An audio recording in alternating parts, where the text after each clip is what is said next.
Film memperlihatkan seorang pria yang sedang seperti membuat video pengakuan yang terkurung di sebuah tempat, dan dia mengaku baru saja melakukan sebuah perampokan bank dengan sempurna. Kenapa bisa dikatakan sempurna? Inilah insight. Mobil ini akan menuju ke sebuah bank. Sampainya di sana mereka mengeluarkan barang-barang yang mereka bawa dari dalam mobil. Lalu masuklah seorang pria ke dalam tong tersebut dengan mengenakan pakaian. Kemudian pria tersebut mengarahkan senter yang dia bawa ke arah CCTV. Entah sinar apa yang dikeluarkan senter tersebut. Kamera CCTV pun langsung menjadi gelap. Kemudian teman-teman dari pria tersebut pun menyusulnya masuk ke dalam bank. Lalu mengunci pintu dan mereka berteriak kepada para nasabah bank untuk tiarap. Dan tidak melakukan pergerakan apapun. Kalau tidak mereka akan dibunuh.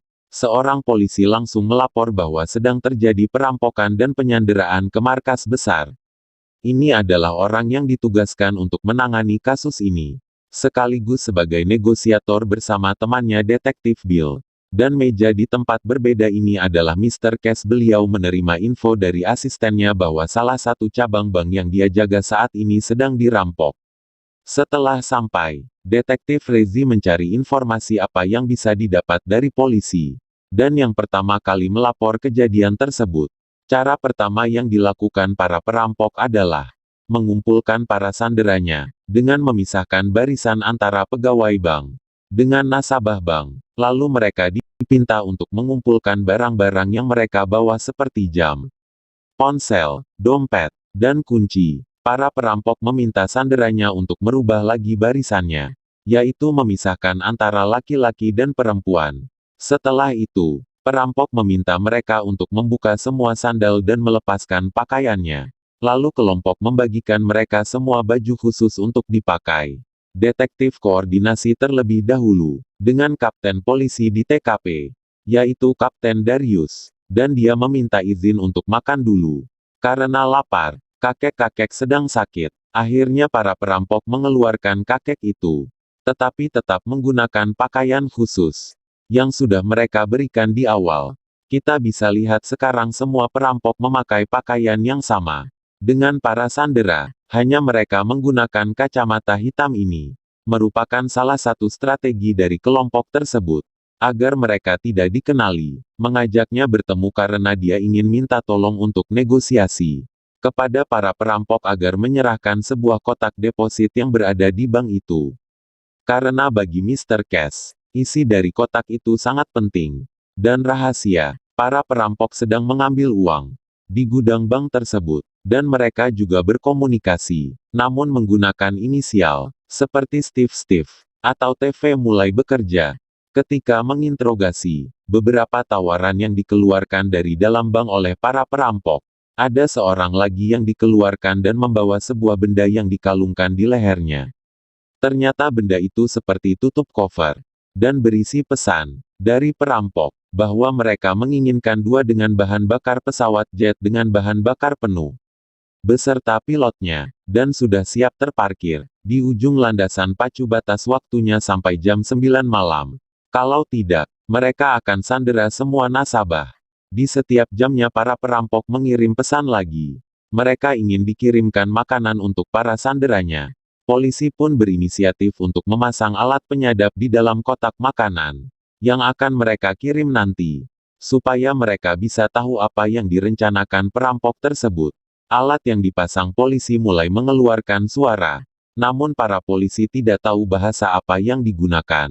Para perampok tersebut ada yang bilang bahasa Rusia, Polandia, atau Indonesia. Karena bingung, Detektif Lazi akhirnya membesarkan suara dan mencoba bertanya kepada warga sekitar. Akhirnya ada seorang pria yang tahu. Itu adalah bahasa Sunda. Kamu tidak tahu apa isi dari rekaman tersebut. Karena dia tidak bisa bahasa Albania, yang bisa adalah mantan istri. Istrinya datang memberitahu bahwa itu adalah suara pidatonya mantan Presiden Albania. Jadi yang mereka dengarkan bukanlah percakapan para perampok, melainkan sebuah opini sudah tahu akan disadap, jadi mereka sudah mengantisipasinya. Kemudian perampok membuka kotak deposit nomor 392. Di dalam kotak tersebut terdapat amplop dan beberapa kantong hitam yang entah apa isinya. Namun mereka merasa yakin bahwa itulah yang mereka cari. Selain itu lubang yang mereka gali sudah cukup dalam dan entah untuk apa lubang itu dibuat. Singkat cerita malam pun tiba sudah sampai di TKP dan meminta izin kepada Russell si pemimpin perampok untuk mengizinkannya masuk. Saya sudah di dalam dan menawarkan kepada Russell dia hanya akan dipenjara 3 tahun dan mendapatkan uang 2 juta dolar. Dengan syarat mengizinkannya masuk ke ruang penyimpanan kotak deposit untuk mengambil sebuah kotak. Namun Russell menolak. Lalu dia menunjukkan sebuah amplop, yang dimana amplop itulah yang diinginkan Miss Walt. Menceritakan sebuah kisah kepada Miss Walt itu, bahwa dulu pada saat Perang Dunia Kedua, seorang pria berkebangsaan Amerika yang bekerja di Bank Swiss, memanfaatkan jabatannya untuk memperkaya diri dengan menjarah, dan mewujudkan harta benda rakyat kecil, dan hasil jarahannya digunakan untuk mendirikan bank. Dan orang yang dimaksud Russell adalah Marquis. Setelah keluar dari bank tersebut, Detektif Rezi mendatangi Miss Walt. Dia menanyakan apa yang dibicarakan sesuai dengan kelompok tersebut, namun ia menolak untuk memberitahunya. Dia hanya mengatakan bahwa perempuan itu, mereka bukan pembunuh, jadi tidak akan ada yang dibunuh oleh para perampok tersebut. Segera bahwa perampok tersebut hanya mengulur-ulur waktu. Detektif menelpon perampok tersebut, dan mengatakan bahwa permintaan mereka sudah siap. Namun dia ingin masuk ke dalam untuk memastikan tidak ada Sandra yang dibunuh di dalam bank dan mengatakan kepada Russell. Kenapa tidak keluar lewat pintu depan saja? Russell menjawab, aku keluar lewat pintu depan jika sudah siap. Ekspresi sempat berkelahi dengan rasa geram. Dengan sikap detektif yang sudah kelewatan akhirnya para perampok menembak mati seorang Sandra. Akibatnya detektif Rezeki tidak lagi memimpin kasus dan dialihkan ke Kapten Darius. Keesokan harinya Kapten Darius pun memutuskan untuk menyerbu bank tersebut. Walaupun akan membahayakan para sandera-sandera dan perampok tersebut. Selama melihat ada yang aneh pada tutup cover yang dikirimkan, perampok di awal tadi pun membongkarnya. Ternyata di dalam terdapat alat penyadap.